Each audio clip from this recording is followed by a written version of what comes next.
Bienvenidos. En este curso vamos a ver un poco de los principios de contabilidad. No pretende ser un curso completo de contabilidad y es probable que para personas con formación contable resulte tremendamente elemental. Lo que queremos es dar algunos elementos para que cursos subsecuentes sean comprensibles. Cuando vayan a hacer el curso de costeo de capital o de valoración de empresas, que entendamos muy bien cómo es un balance, de dónde viene, cómo es la estructura de un PIG y hacer algunos ejercicios prácticos. Para empezar, tenemos que definir cuáles son los estados financieros básicos que vamos a trabajar en este segmento. En realidad, en este momento solo vamos a trabajar sobre dos estados financieros. El primero, como vamos a ver, es el balance general y el segundo es el estado de pérdidas y ganancias, o estado de resultados, o PIG, como usualmente se dice. Ok, el primero del que vamos a hablar es el balance general. El balance general lo podemos pensar como una fotografía en un momento en el tiempo. Y esa fotografía que nos va a decir qué derechos y qué obligaciones tiene la compañía en un momento específico del tiempo. Digamos, si yo miro la compañía, por decir algo, a diciembre 31 de 2012. Y el balance que nos va a decir esa fecha específica, nos va a decir primero qué derechos tiene la compañía, después vamos a ver que estos se llaman activos y qué obligaciones. Un derecho puede ser el efectivo que tiene la compañía en el banco, es su derecho, puede ser propiedad sobre él. Las cuentas por cobrar que tiene con terceros son dineros que le deben, es un derecho de la compañía. El activo fijo que tiene es de su propiedad. Eh, y después lo vamos a ver mucho más en detalle. Obligaciones pueden ser deudas con bancos, deudas con terceros, con la administración de impuestos y sobre todo hay un pasivo muy grande que es con los dueños del negocio, con los aportantes de capital. Ese dinero que ellos invirtieron en el negocio no es gratuito, ese negocio tiene que generar un retorno y hay una deuda con esos aportantes de capital. Siguiendo con el tema del balance, vamos a ver cuáles son los componentes de un balance general. En el primer grupo tenemos el activo, que es como decíamos los derechos de la empresa, es lo que tiene la empresa para su funcionamiento. Un negocio puede requerir una planta física, una bodega, alguna maquinaria para producir y convertir y salir con mi producto terminado, pero también hay algunos activos del tipo capital de trabajo. A veces para tú ganarte un negocio tienes que darle crédito a tu cliente, aunque todos quisiéramos que no lo pagaran de contado, pero la realidad no es esa. Tú tienes que darle algunos plazos, 90, 60 días, de acuerdo al, a las prácticas del negocio, a lo que necesite el cliente, y ahí incurres en un riesgo y generas un derecho que es tu derecho de cobro sobre esas facturas que no fueron canceladas al momento de despachar la mercancía. También el efectivo con que cuentas en el banco. Todo lo que son derechos de la compañía y sobre lo que ejerce propiedad es un activo de la compañía. Segundo, y digamos podemos agrupar estos dos categorías, estas dos últimas categorías, que son el pasivo, que esto vamos a ver que es con terceros, y el patrimonio o equity en inglés, que es un término que vamos a ver bastante, que son pasivos con los socios, con los accionistas de la compañía. Entonces, estos son, digamos, todos los deberes que tiene la compañía. Deberes y devolvámonos un poco, estos son los derechos, como decíamos antes. Ya después, cuando hagamos ejercicios prácticos, esto va a quedar muchísimo más claro. Esto es solo un brochazo como para que se hagan la idea de lo que estamos conversando.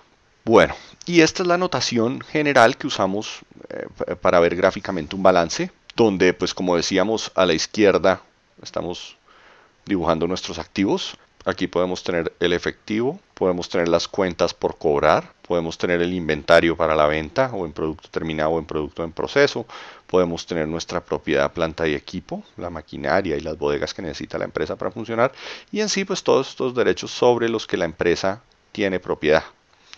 Ahora, ¿qué pasa? Este dinero para financiar estos activos tiene que venir de alguna parte y es o se lo debes a terceros o se lo debes a tus socios. Dentro del pasivo con tercero puede haber bancos, operaciones de crédito, puede haber proveedores. Por lo general los negocios, así como sus clientes, les piden unos plazos para cancelar. Lo ideal es que la empresa también negocie con sus proveedores algunos plazos acorde con lo que está pasando en el activo por el lado de la cuenta por cobrar. Y después en un curso veremos lo que es administración de capital de trabajo porque ese tema es clave. Hay que mirar muy en detalle cuánto tengo yo invertido entre estos dos ítems y tratar de financiar una parte con el plazo que obtengo de mis proveedores. Puede haber pasivos también con la administración de impuestos y así sucesivamente. Entonces, en resumidas cuentas, un balance es una fotografía del negocio, una foto. Y la máxima en el tema del balance, pues es, si yo tengo unos activos y estoy diciendo que el dinero para estos activos tiene que financiarse o con un pasivo o con patrimonio, que en últimas es una deuda con mis socios, pues se debe mantener este balance. Y esta es la ecuación contable básica. Mi activo debe ser igual a mi pasivo más mi patrimonio. Esa es la ecuación contable básica y esto hay que recordarlo muy bien. El segundo estado financiero que vamos a ver en este video corto es el estado de resultados, pérdidas o ganancias y PIG. La gran diferencia con el balance es que este no es una fotografía. Entonces, en cierto modo, cuando hablábamos del balance, decíamos que era una fotografía y lo que eso implica es que es un estado financiero estático que te muestra la situación a una fecha adecuada, determinada. El estado de resultados o de pérdidas y ganancias, o PIG, como se suele decir, es un estado dinámico. Así como este te muestra lo que sucedió a un corte, este te muestra lo que sucedió en un periodo de tiempo. Y esta es la estructura básica, donde el primer gran rubro es cuánto he vendido, el segundo es el costo variable, o sea, los costos que son directamente asignables a la mercancía vendida. Después vamos a hacer algunos videos de costos, pero por dar un ejemplo, en una empresa manufacturera, aquí tendrías lo que consumiste en materia prima, lo que consumiste en mano de obra, que es perfectamente asignable al producto, al inventario, lo que consumiste, digamos, en servicios públicos para hacer esa producción, etcétera, etcétera. Todo lo que es perfectamente asociable a lo que vendí. El subtotal de estos dos me da lo que es la utilidad bruta. Es la utilidad que deja el negocio después de cubrir solamente sus costos variables. Esta utilidad bruta, que también se puede llamar contribución, ahí pues hay algunas diferencias de acuerdo a teorías distintas, pero en términos generales podemos hablar que esa es la contribución. ¿Y la contribución para qué te sirve? Para cubrir un gasto fijo. Esta es la parte del gasto que no es perfectamente asignable a cada unidad vendida, sino digamos puede ser los gastos administrativos, los gastos de ventas, que dentro de este puedes tener mercadeo, el sueldo de tus gerentes de ventas y otros gastos, digamos, asociados a la operación, pero que no lo puedes relacionar directamente a cada unidad vendida. El subtotal, una vez tengo la utilidad bruta y le resto mi gasto fijo, los contadores por lo general cuando hay un número negativo utilizan la notación de usar paréntesis, obtengo un indicador que es muy importante, que es mi EBITDA. Esto es una sigla en inglés que es Earnings Before Income Taxes, Depreciations and Amortizations. Sobre esto vamos a hacer un video específico porque es un indicador muy importante y juega un papel clave en la valoración cuando se valora por múltiplos. Y esto amerita que le abramos un espacio entero de discusión y de revisión dentro de un video. Después resto mis depreciaciones y amortizaciones. Aquí digamos que esto entra sumando, esto entra restando, esto entra restando. Las depreciaciones y amortizaciones entran restando. ¿Qué son las depreciaciones y amortizaciones? Cuando una empresa adquiere un activo fijo, ese activo fijo tiene una vida útil, una máquina no te puede durar para siempre. Entonces hay unas normas contables que dicen, por ejemplo, que una máquina se debe depreciar, por decir algo, en países puede variar, vamos a hablar de 15 años, donde cada año tú, la quinceava parte del valor de compra de esa máquina, te lo debes llevar como un gasto a tu PIG, hasta depreciarla totalmente. Eso en un sistema en línea recta, hay otras depreciaciones aceleradas, hay una cantidad de sistemas, eso es un tema más contable, pero ahí lo importante es que esta depreciación que vemos acá no es caja. Es decir, tú no giras un cheque para pagar la depreciación. Entonces, por eso es clave este indicador de EBITDA, donde no tienes en cuenta ni depreciaciones ni amortizaciones. Vamos a ver que la amortización se comporta muy parecido a la depreciación.